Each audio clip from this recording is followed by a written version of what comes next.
Om Jnana-timirandhasya Jnananjana Shalakaya Chakshurin Militam Yena Tasmai Shri Gurave Namaha. Thus, traveling, I felt tired both bodily and mentally, and I was both thirsty and hungry, so I took a bath in a river lake and also drank water. By contacting water, I got relief from my exhaustion.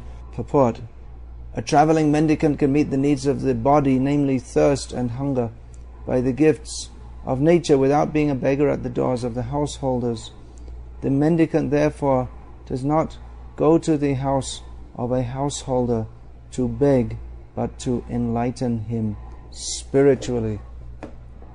Well, Srila Prabhupada's purport is parallels, or seems to be based on, words spoken by who? Shukadeva Goswami? Chirani King Patina, that verse. Where does that come? I don't know. I can't find it now. Kasmad bhajanti kavayo dhanadur madandhan. Are there no torn clothes lying on the street? The caves of the mountain refuse shelter to the mendicants, and so on. And therefore, for what? It's a rhetorical question. For what purpose? Why should a learned person flatter those who are mad and blinded by wealth? Narad Muni was living according to this principle.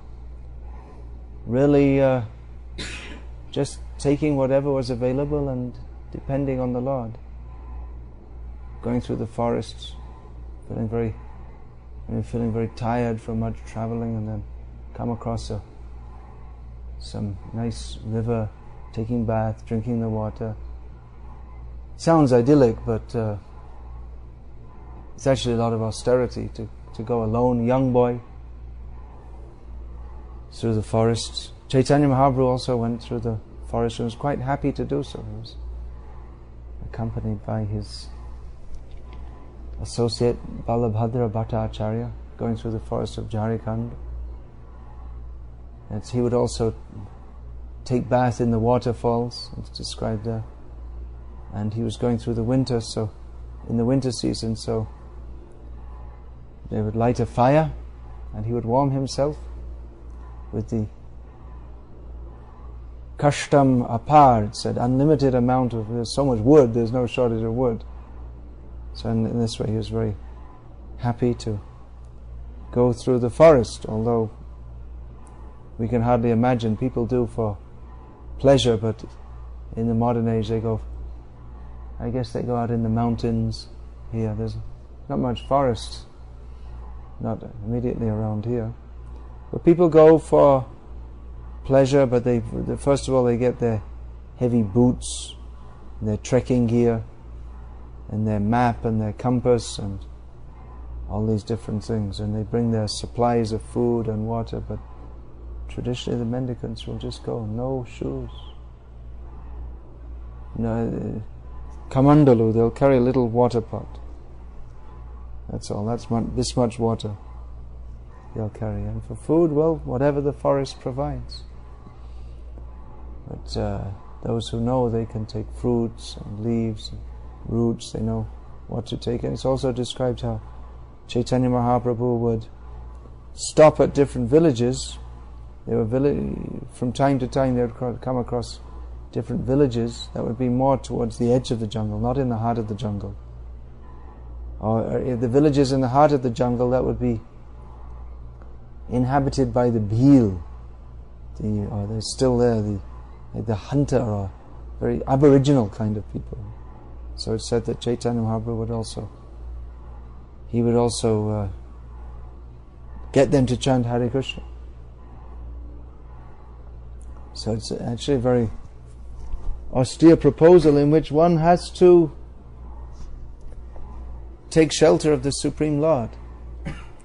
Chaitanya Mahaprabhu was, when he was going along the path that's described, he would chant this: Krishna, Krishna, Krishna, Krishna, Krishna, Krishna, Krishna, Hey, Krishna, Krishna, Krishna, Krishna, Krishna, Krishna, Krishna, Hey, Krishna, Krishna, Krishna, Krishna, Krishna, Krishna, Rakshamam, Krishna, Krishna, Krishna, Krishna, Krishna, Krishna, Pahimam, Krishna, Keshava, Krishna, Keshava, Krishna, Keshava.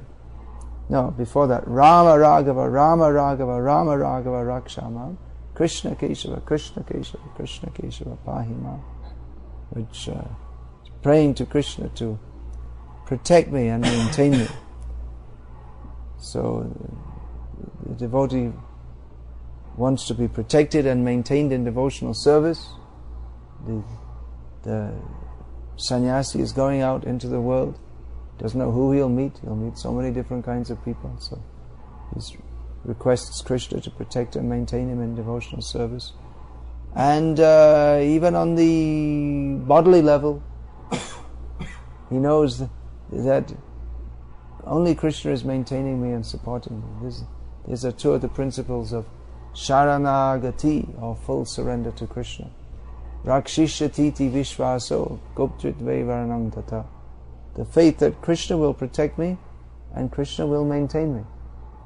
And especially this sannyasi, the traditional sannyasi who goes out like this, he has to live according to this principle. He has to live that Krishna will look after me. So that life is particularly conducive for one of surrender. Prabhupada sent his disciples out to preach on this basis. One devotee told me he'd joined some temple, and after being 2 weeks in the temple, they got in a car with 4 others and went off to some city where devotees had never been before. These were the very early days of the movement, and go and start a center. No contacts, no friends, no money.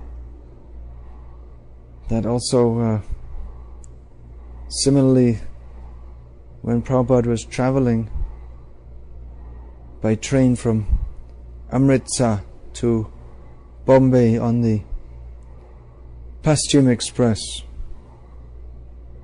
So just as they were approaching Delhi, some men approached them and said, it'd be good if you had a center in Delhi.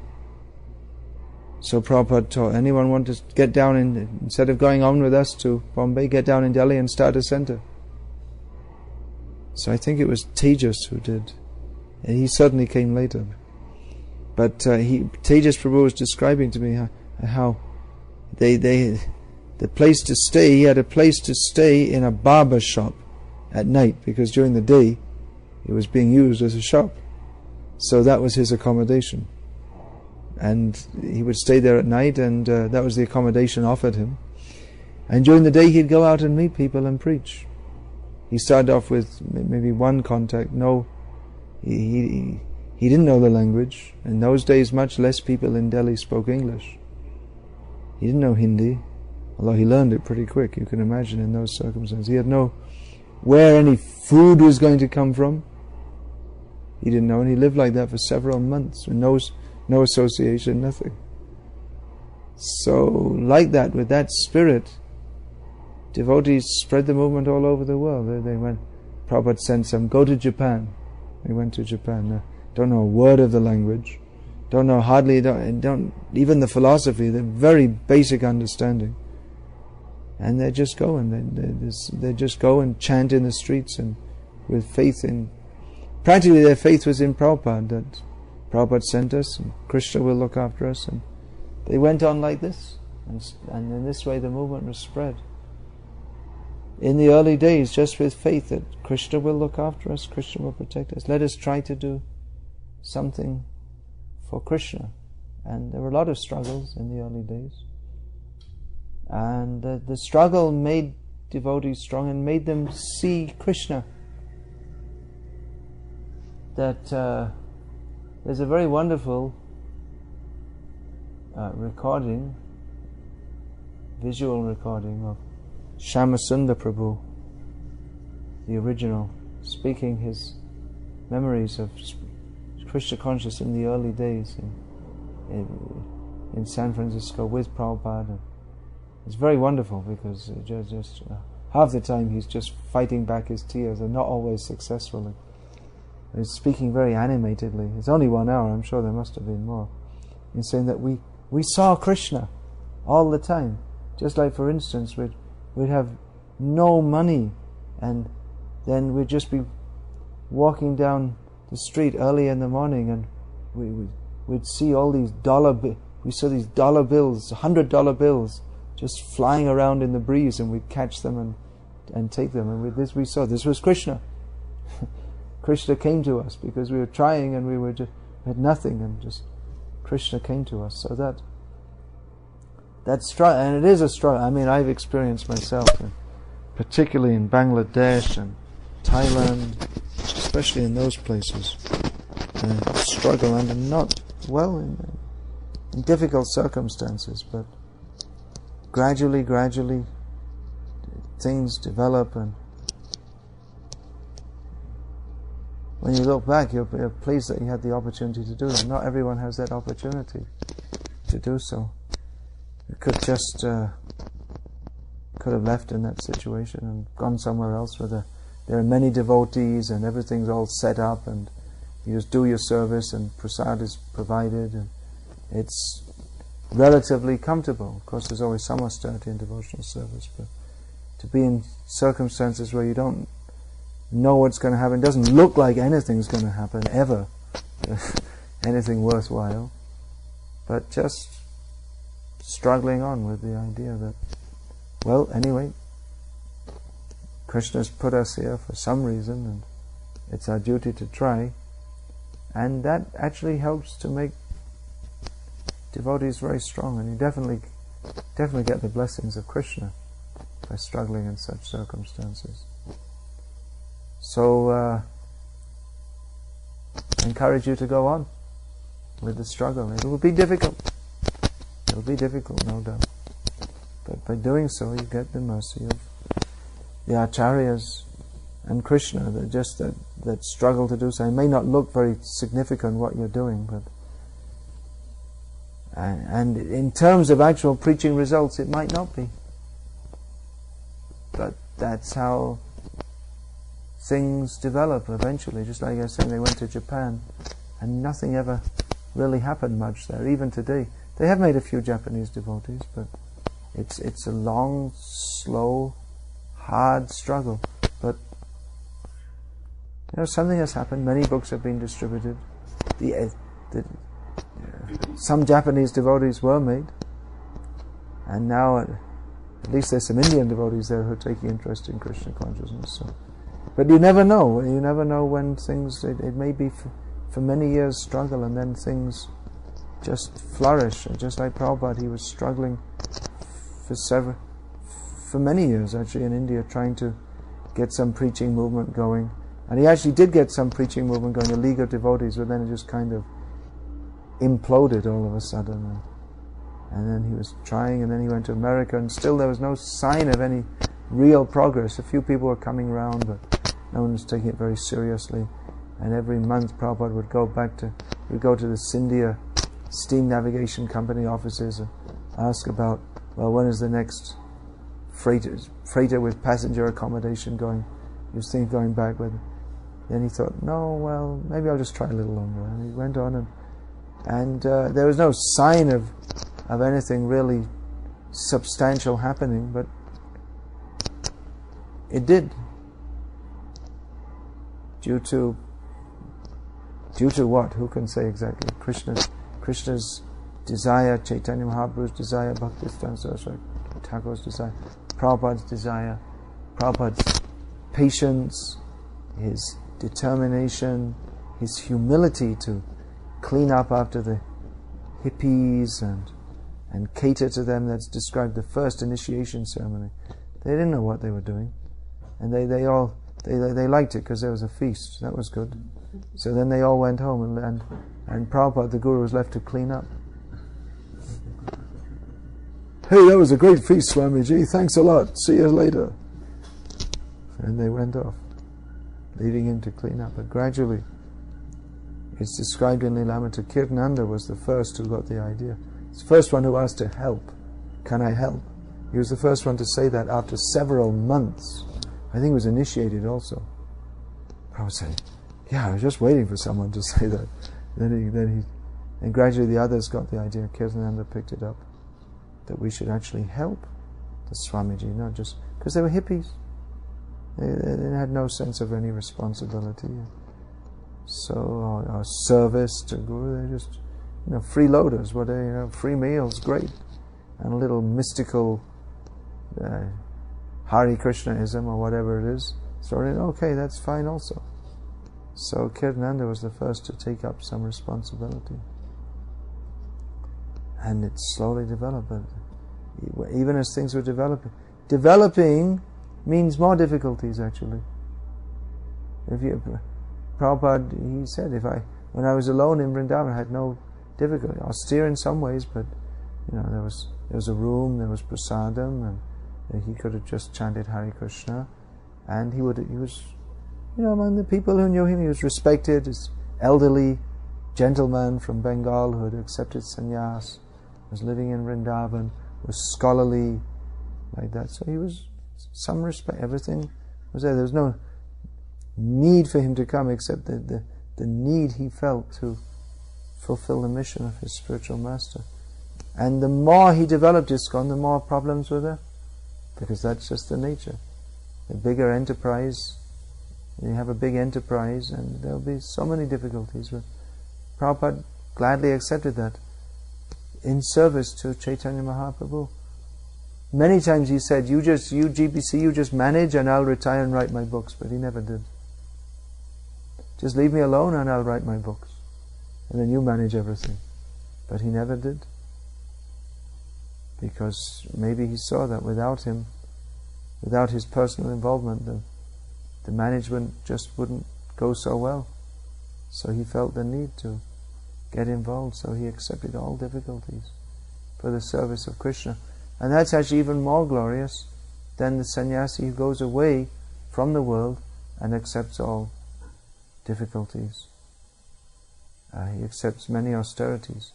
But especially in this age, Kali Yuga, if one accepts difficulties in the service of the Lord, the preaching mission, then that is very much appreciated by Chaitanya Mahaprabhu.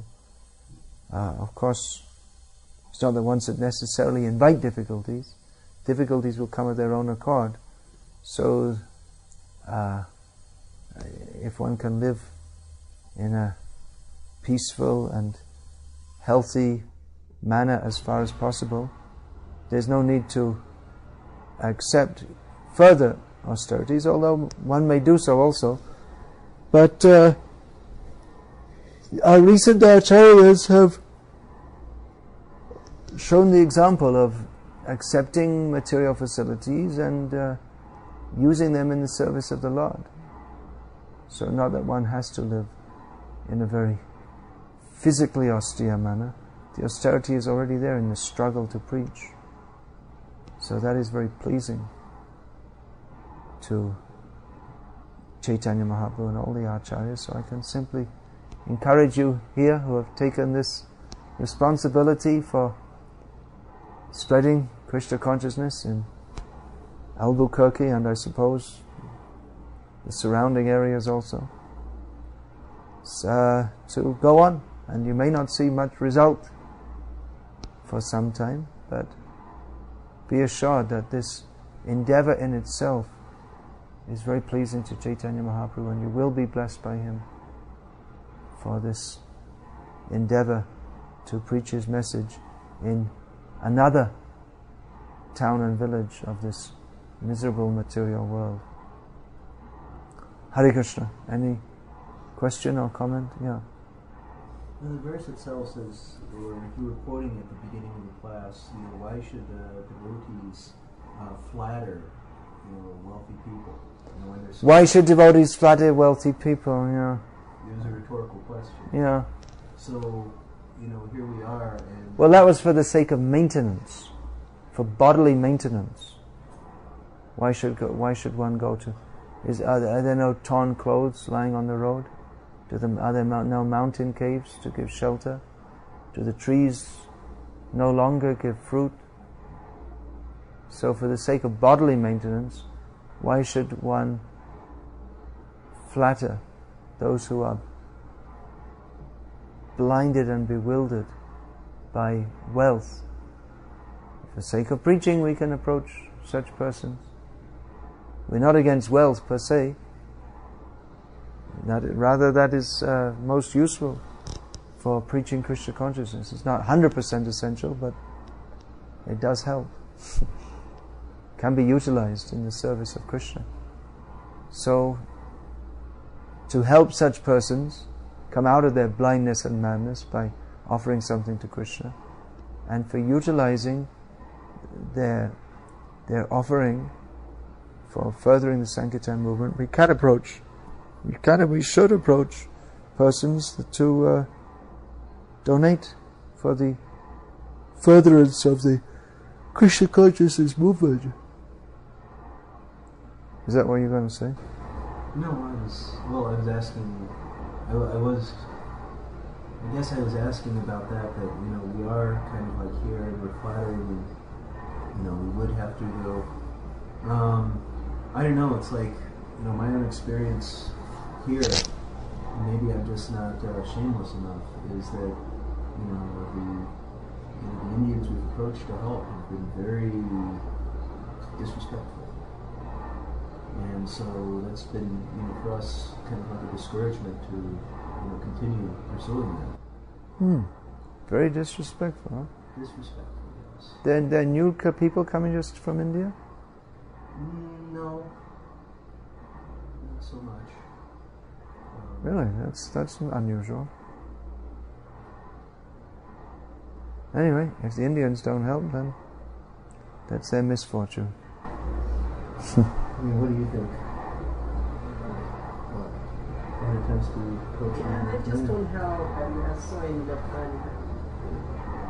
You gotta let brush you off, like, waste time. And she's Indian. It's kind of like, the kind of people we're dealing with now, nowadays, they're indifferent, or it's kind of like, we're having a program, please come to our program, and he says, oh, I can't come, my son is coming back from college, I can't come. Always some excuse. And,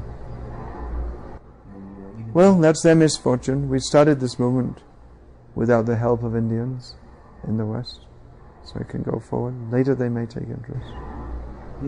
It's almost like, now that they're here for some time and established, it's like, why do we need you? In the beginning, we were the only thing around that was authentic in doing something. But I know that before, like 10, 15 years ago, the Indians I ran into were a little different. Well, it depends. There are a lot of people of Indian extract who are initiated devotees in America. But you'll see in most places that where there are a lot of Indians who are interested, it's really, how do you say, it's almost all Indians, the people who come. It's like they're an Indian temple. Maybe. Maybe you can say Indian temple, but they're serious devotees. It's not just their Indian social center. It's just that I guess that cultural difference is still there, and therefore birds of a feather flock together kind of thing.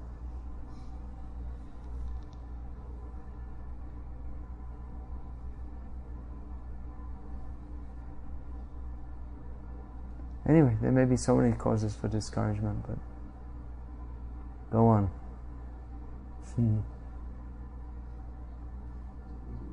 So, Maharaj, what do you think we could do better here? I mean, we see kind of like our situation, what we're doing, and, what could we do? I haven't noticed any, it hasn't come to my mind anything, any obvious suggestions. I mean, our program is straightforward and simple. We preach, distribute books, do Harinam, invite people to programs. So you can do that.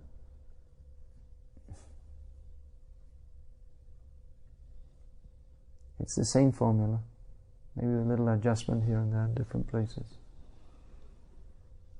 So I can go on with that. Hare Krishna. Hare Krishna. All glories to His Divine Grace, Srila Prabhupada. Srimad Bhagavatam ki jai.